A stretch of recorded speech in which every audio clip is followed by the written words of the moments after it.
Welcome to the National Interest Speakers Series. I'm Justine Rosenthal, the editor of the National Interest, and we are here today with Bob Woodward. This is one time I can say needs no introduction and really mean it. So I'm going to go right to the chase. Sure. Can we start with some Obama gossip? Today there's lots of reports about what the new military team, Secretary of Defense, what all that's going to look like. People retiring.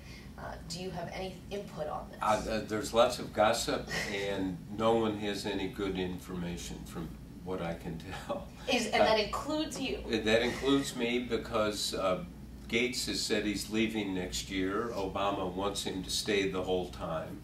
I think there's a minuet going on there still, and President Obama's going to have to find somebody who's strong and independent.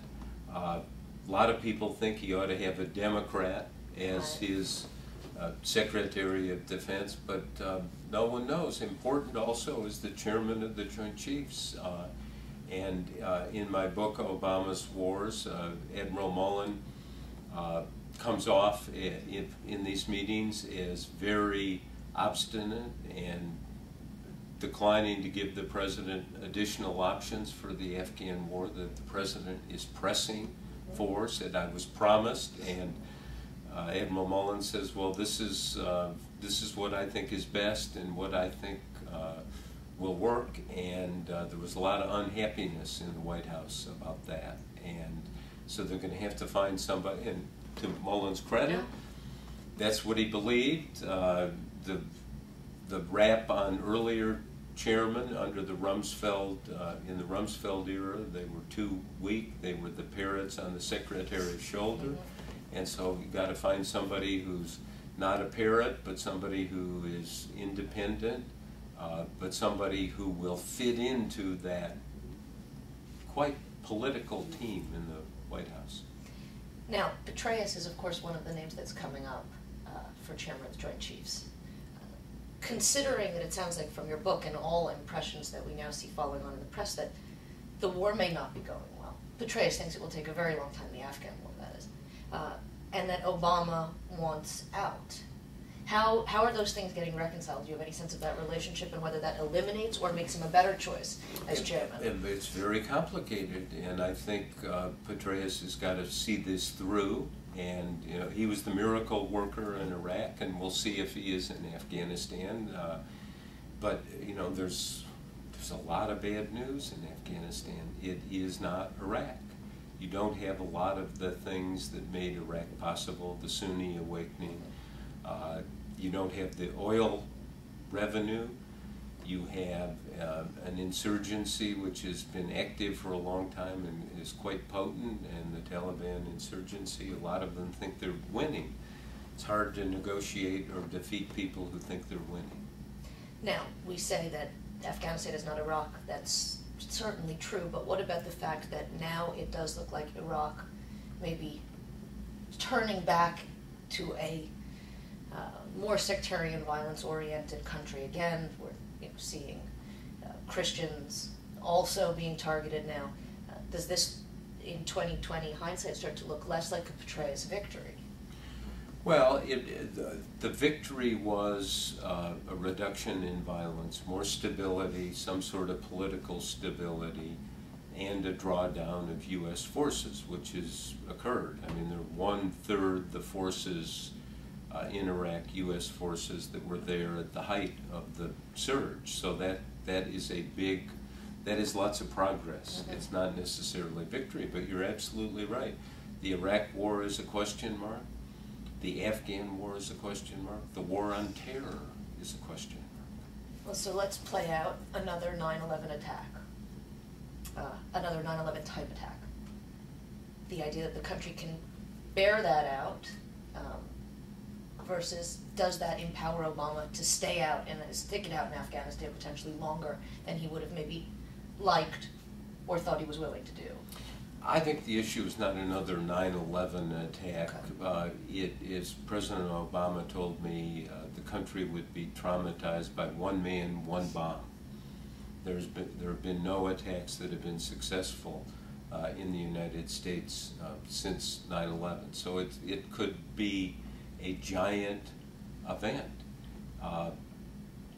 Politically, obviously, also in terms of these wars.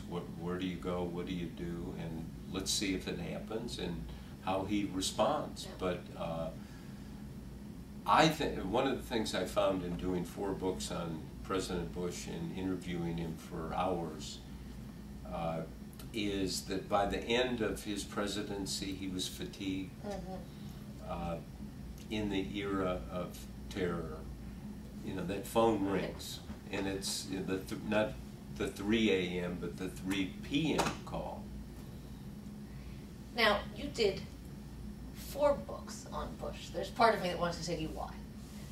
And do you look at the Bush... well, I mean, such a large quantity because it was such a unique time, because you had unique access. And how do the Bush memoirs, which you've taken a look at, I'm assuming, measure up to your interpretation of the Bush presidency? Well, it's his defense and it's his account of the interior process of deciding and what information he had and what advice. A number of reviewers had pointed out this is the Bush of the 4 books I did. Now, you are, we were saying before we started filming, in the belly of the beast, as it were, because you're at the National Interest, which is published by the Nixon Center. In some ways, it looks like Watergate created, with you and your breaking of that story, the celebrity journalist. And, you know, how do you feel about that as a legacy? Well, I'm not sure that's the legacy of it. I mean, hopefully the legacy of Watergate is independent, in-depth, aggressive reporting will bear fruit, and that's what happened in this case, and no one's got their head lower than myself. Well, that may be true, but nevertheless there does seem to be something happening in journalism that's undeniable, right? I mean, the partisan politicking, the Olbermanns and campaign contributions, and how to find a market share, and how do you feel as a journalist who maybe yours was bipartisan, but you look now at what's happening to your industry, and what do you say? And I think it's a problem, and it's not just the partisanship on television and in the press. The driver of the media is impatience and speed, and I'm the opposite. I'm totally patient and I'm slow, and I think we need more in-depth examination, and I think we need more patience and more slow. You think that that's possible?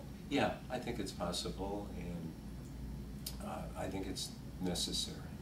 Let me close by asking you this. You have followed a number of presidents now with very different personalities. What would be the compare and contrast? How do you see them in light of one another? Well, each one is different, but what you come away with is a realization that each is driven by their inner angels or demons, and their personalities and what drives them is something as a journalist you have to try to get to.